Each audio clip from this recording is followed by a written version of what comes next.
convidamos o Sr. Guilherme Kruber, da Reut, para sua apresentação no painel Criptografia e Biometria. Boa tarde, meu nome é Guilherme Mercúrio, sou formado em Engenharia de Controle e Automação, tenho aproximadamente 3 anos de experiência na área de inteligência artificial e trabalho atualmente como Head de Inteligência Artificial na Reut, então conduzo toda a parte de desenvolvimento de IA para as soluções da Reut. Hoje a gente vai falar um pouquinho sobre anti-spoofing, algumas técnicas de detecção de fraude na biometria facial e é isso aí, vamos lá? Bom, como eu havia comentado, a palestra vai ser sobre detecção de fraude na biometria facial, uma técnica chamada anti-spoofing, né? Aqui está um pouquinho do meu currículo, e posteriormente o material vai ser disponibilizado para vocês e vai ter algumas informações aí sobre a minha pessoa. Bom, antes de a gente começar a falar sobre reconhecimento facial, falar sobre a técnica de anti-spoofing, né? O que seria, a gente precisa entender o que seria a biometria, né? Então, biometria vem de bio e metria, né? Bio de biológico e metria de métrica. Então, a biometria é uma métrica, é uma informação, uma característica que nos permite identificar as pessoas como seres únicos, né? Indivíduos únicos. Então, hoje a gente está muito acostumado aí no nosso dia a dia a utilizar soluções que usam a biometria digital, né, através da nossa digital, como uma informação para nos identificarmos, né, para reconhecer, identificar nós como nós mesmos, né, o Guilherme, realmente é o Guilherme ou não.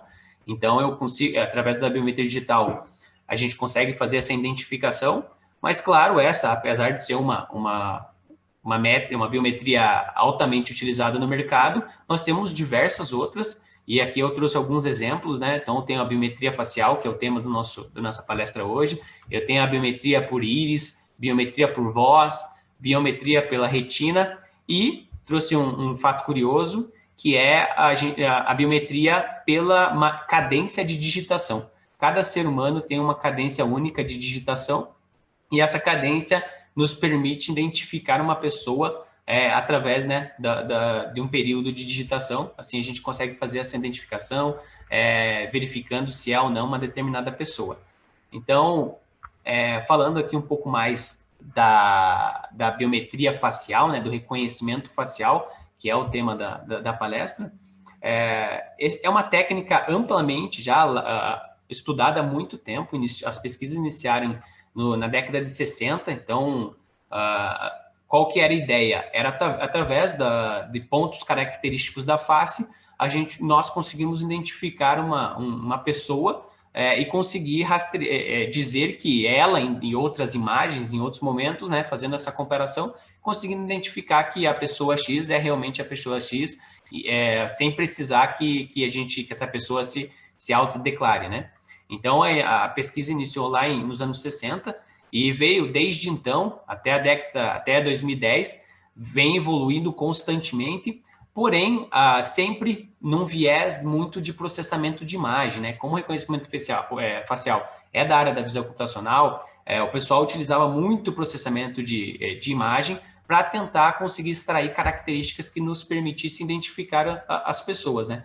Porém, apesar da década de 60 até 2010 a gente ter avançado muito nas técnicas, nenhuma técnica foi robusta o suficiente para nos permitir usar em qualquer situação no nosso dia a dia. Sempre era sempre o resultado era muito pobre, muito ruim em comparação ao que a gente precisava e outras soluções do mercado.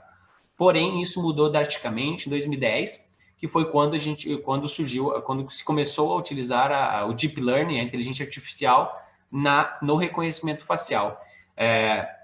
Por que em 2010 somente houve essa possibilidade? Porque foi no ano de 2000, né, 2000 para frente, o hardware, né, o processamento, o poder de processamento, ele cresceu significativamente até 2010. Então, de 2000 até 2010, teve um crescimento significativo, o que permitiu que a IA, a inteligência artificial, começasse a sair um pouquinho do campo da pesquisa, da teoria, e começasse a virar um pouquinho mais de prática, de realmente processos mais técnicos e que fossem aplicáveis. Então, em 2010, onde a gente já tinha um poderio de processamento razoável, surgiram diversas pesquisas usando o Deep Learning como uma maneira de reconhecimento, de extrair características e reconhecer pessoas e fazer análise de similaridade, como algo viável, algo que começou a realmente dar um resultado muito diferente do que a gente estava acostumado a ver. Por que o reconhecimento facial é uma técnica que tem chamado muita atenção nos últimos anos?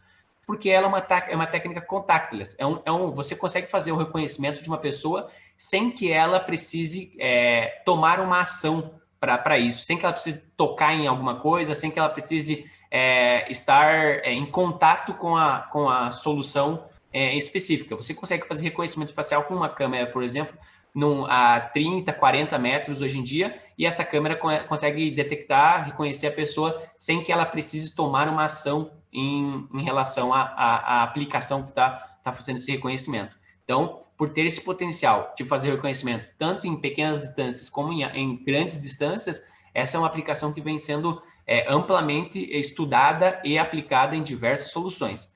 Soluções essas como a utilização para desbloqueio de smartphones, a utilização para reconhecimento de pessoas nas redes sociais, então os matches entre pessoas na rede. Eu tenho uma foto que um amigo tirou e esse amigo postou na rede dele. Com reconhecimento facial a gente consegue fazer essa relação, né? Na vigilância, para poder identificar comportamento. Muitas vezes eu uso o reconhecimento facial não para identificar alguém, mas para verificar. Eu sei que uma determinada pessoa que eu não conheço apareceu num determinado local e ela continua aparecendo nesse local constantemente, eu posso verificar um comportamento. Esse comportamento, mesmo que eu não identifique essa pessoa, esse comportamento ele fica evidente. E aí, a partir daí eu posso gerar uma série de métricas e informações. Na segurança, na parte de crowd analytics, que é a analytics de massa, né, de grandes centros e movimentações, onde eu analiso as pessoas, a quantidade de pessoas que estão passando, de que maneira, o que elas estão fazendo, qual que é a idade, essas são métricas correlacionadas com reconhecimento de face, né? Eu reconheço a face, eu tiro algumas características e a partir disso eu consigo fazer uma série de manipulações ali para identificar comportamento. Bom, mas como isso funciona, né? Como que o reconhecimento facial funciona? Eu separei ele em 4 steps, 2 opcionais. O primeiro step do reconhecimento facial é a detecção da face, né? Como que nós fazemos para identificar uma face numa imagem para posteriormente executar um processamento, uma extração de características para fazer esse reconhecimento? Bom, essa primeira etapa, ela existem diversas maneiras de serem feitas. Ela pode ser feita por processamento de imagem, usando algumas técnicas menos complexas, analisando características da imagem, como cor, variação de cor, borda, textura, e por aí vai, uma série de características que você pode analisar, como você pode usar Deep Learning, as técnicas de detecção de objetos, né, que você faz todo o label, né, faz a anotação das imagens com o rosto e ensina uma rede convolucional a detectar essa face na imagem. A partir disso, você encontra a posição do rosto na imagem e você pode fazer uma série de processamentos. Por que é opcional? Porque existem soluções que você consegue fornecer a imagem já enquadrada com o rosto da pessoa. Então, não necessariamente você vai precisar de uma técnica de detecção, porque você já está fornecendo uma imagem, um insumo com o rosto enquadrado da pessoa. Você não precisa fazer detecção, porque você tem certeza que o rosto está sendo enquadrado. Um bom exemplo são aqueles aplicativos que têm a moldura, uma borda para você enquadrar o rosto. Você enquadra o rosto e automaticamente você já sabe que a pessoa colocou a informação, a face naquela posição.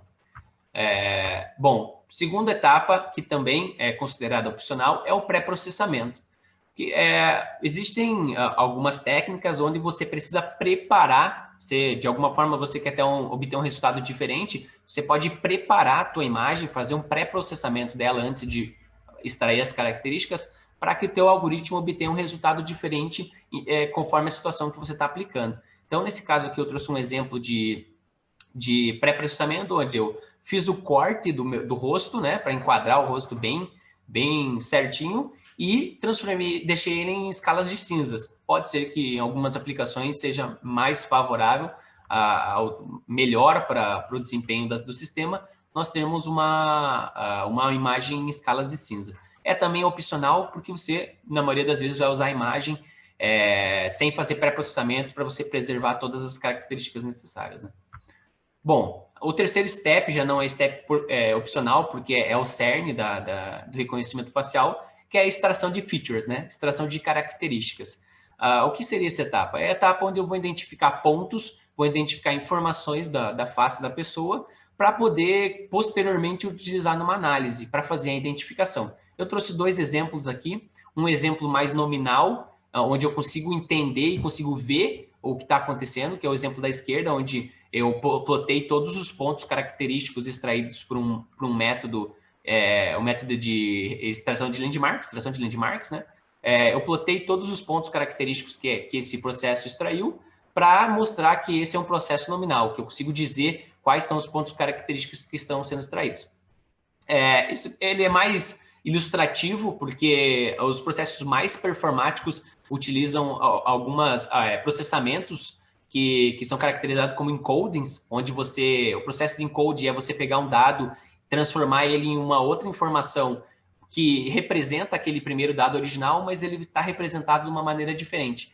Então, como você pode ver na direita, a gente tem um vetor característico de uma técnica que retorna 128 pontos flutuantes, que são usados 128 pontos para representar a face. Mas esses não são pontos nominais. Eu não consigo dizer que aquela informação representa X ou representa Y. Eu só sei que ela, por um todo, todos os pontos representam a minha face.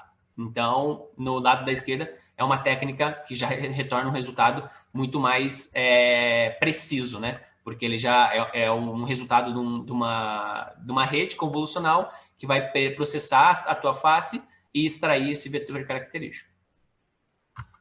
Bom, a quarta etapa é a seguinte: após ter extraído o vetor característico da pessoa, da face, né, eu preciso analisar e executar um processo onde eu vou verificar ou identificar alguém. Então, aí é o processo realmente de reconhecimento, né?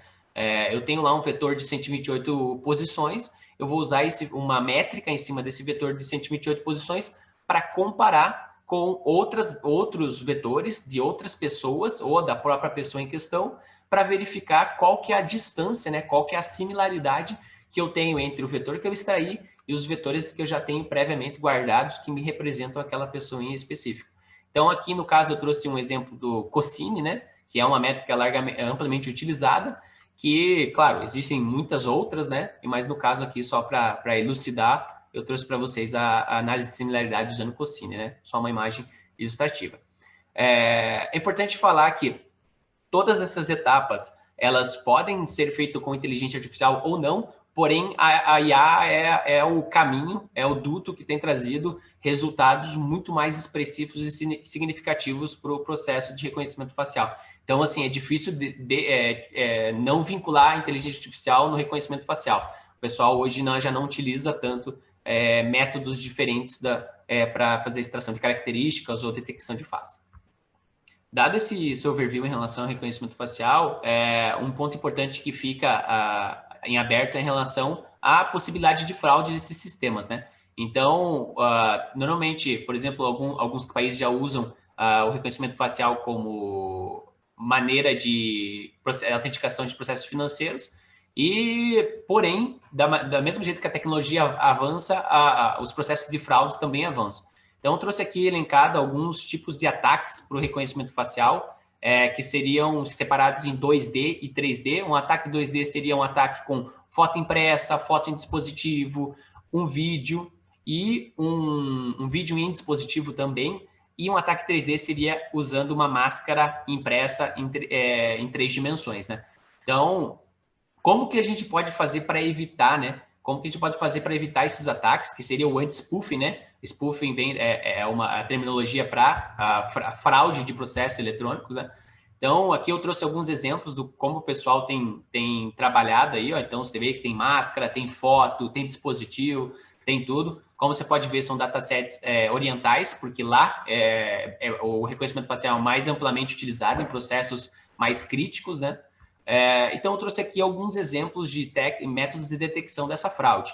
Então, a gente pode fazer por análise de imagem, onde a gente analisa luz, textura, cor, faz uma mistura de gaussianos. A gente analisa a imagem na sua integridade para entender se aquela imagem é uma imagem mais viva ou é uma imagem de qualquer outro dispositivo ou de impressão. É uma análise para ataque 2D.